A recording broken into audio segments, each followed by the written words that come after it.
Hey everybody, this is Deb with Truthification Chronicles, and this one's going to be a quick one because I'm having issues with my internet. My modem went down. They're sending me a new one, but I won't get it for a couple days. Tomorrow I can work at the library, but now it's too late. Everything's closed around here, but I'm going to go to the local park and upload it, so it needs to be really short so I don't have to sit in my car for very long.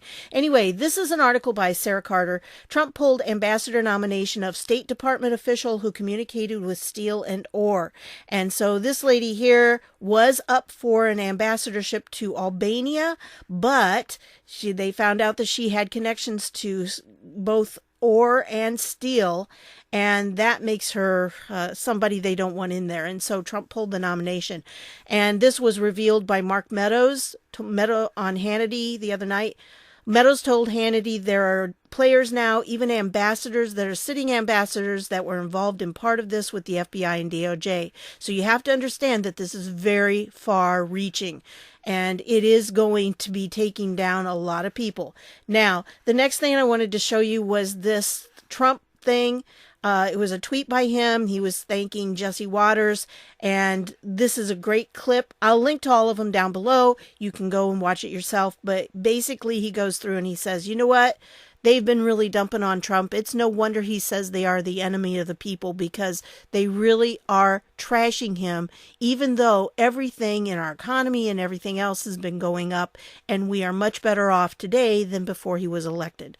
So I thought Jesse gave a really good speech right here, something to watch. It's not very long. It's a minute 19. But again, because I don't want to take long to upload, I'm not going to play it for you right now, but it's really good to watch.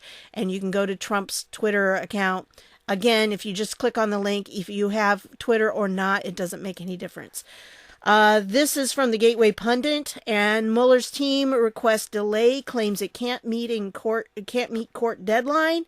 And so, yeah, you have this going on. They said, well, we just can't meet that deadline. Okay, so is that surprising to me? No. Why is it not surprising? Because the man, and I'm not going to say his name because that letter will get me in trouble. So yeah, that man told us on the 18th that that was going to happen. And look, down here it wasn't announced until the 19th. Yep, there we go. Just something for you to be aware of. This is something very interesting, and this link I'm going to have to put on my Patreon account, so if you want to read this, it's there. But let's just go over some of the highlights, and again, I'm going to not pronounce that. So early on, he points out that POTUS gave permission to activate Keystone and retrieve the evidence. And if you go to these links, which I'm not going to put below because that will for sure flag this one. So, yeah. These are the post numbers. The evidence will destroy all those working for the Owl cult. Confidence that the evidence is so damning that it will completely end all those harming the USA. Describes the nature of the evidence, emails, videos, audio, pics, etc. It might be necessary to do some work to decrypt, extract the evidence when it is provided. The more you archive offline, the less safe the streets will be for them once the evidence is released. So it's very important that when you find things that you archive them offline, because what happens if, like tonight, I can't access anything because everything's online? Well, I can. I mean, I've saved a lot of these things, but not the articles from just today. Then the evidence retrieved with Keystone will be released to the internet in his final post, causing his communications to go down.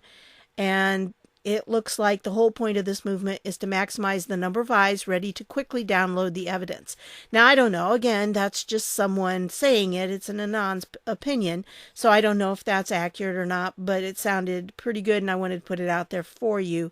Maybe you can see what we're headed for. That's a possibility. So be prepared. And on this one usually gets flagged if I put it down below in the links. So this one also, I will put the link over on Patreon so it doesn't get flagged. Anyway, Supreme Court hands Trump a victory on immigration detention. Yep. The Supreme Court on Tuesday endorsed the U.S. government's authority to detain immigrants awaiting deportation anytime potentially even years after they have completed prison terms for criminal convictions. So in other words, if they have done time, they can now go get those people. Even if they have already completed their prison terms, they can get them and they can deport them. So that sounds like a winner to me right there. And then this is something interesting. This is a lawyer for Nick Sandmann. I'm not involved in Representative Nunes's lawsuit, but Todd McMurtry, that's his partner that he's working with Nick on, and I will follow closely. We are carefully analyzing legal options for Nicholas Sandmann against Twitter and its users, as there must be full legal accountability for false attacks and threats of harm, especially against minors. So I thought that was very interesting that they are considering that. It's not been ruled out. This is from Sarah Carter as well, and it's why is the FBI muzzling the only person with credibility left in the Flynn investigation? FBI SSA Joe Pientka III. Now, I did a video on him, so I'll try to put the link in here if I can remember that. Hopefully I remember. It's been just so weird. But they said, this is the guy who was with Strzok when they interviewed Flynn the first time. The highly redacted documents reveal a startling fact. The 302 from the first interview with Flynn on January 24th, 2017 appears to be missing. The only document referencing the interview conducted by both former FBI Special Agent Peter Strzok and his partner at the time, FBI Special Agent Joe Pientka, I think it's Pientka with an N in there, is an August 2017 document. So the 302 from August 22, 2017 is of an interview the Bureau had with anti-Trump agent Strzok based on notes he had put into the FBI system on July 19th.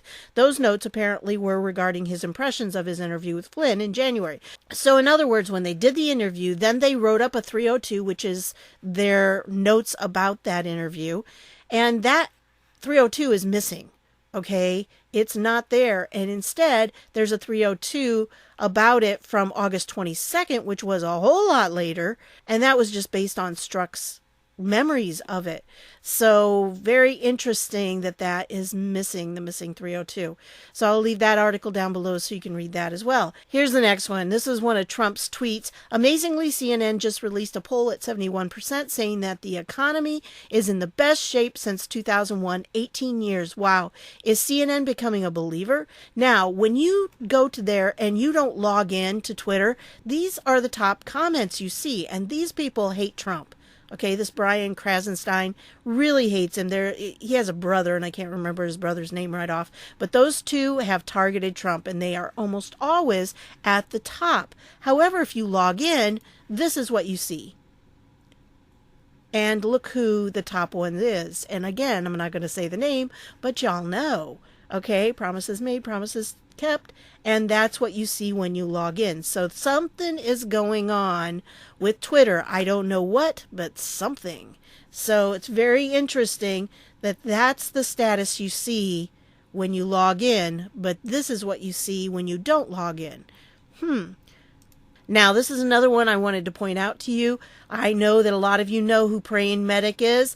Guess what happened? Yesterday I was following back accounts that recently followed me. It's something I routinely do, and I try to do that too. In case you want to follow me, my Twitter handle is ergo_supero. And I'll put that in so you'll be able to see what I mean. It's Latin for therefore I survive. And then Praying Medic says, Twitter has a limit to how many people you can follow a day. Once you reach the limit, you can't follow anyone else for 24 hours. As far as I know, it doesn't normally trigger disciplinary action. I've never received a warning about following other accounts until yesterday when this notification appeared. This is the notification I received this morning after liking someone's post. The original notification I received yesterday had a time of 3 full days. We've temporarily limited some of your account features. And this is what you have. Well, guess what? This Anon put in this link to it. When you go to that link, this is what you get. So did he get banned? I don't know. Did he get suspended? I really don't know. So again, because I'm limited with my internet connection here, I can't tell.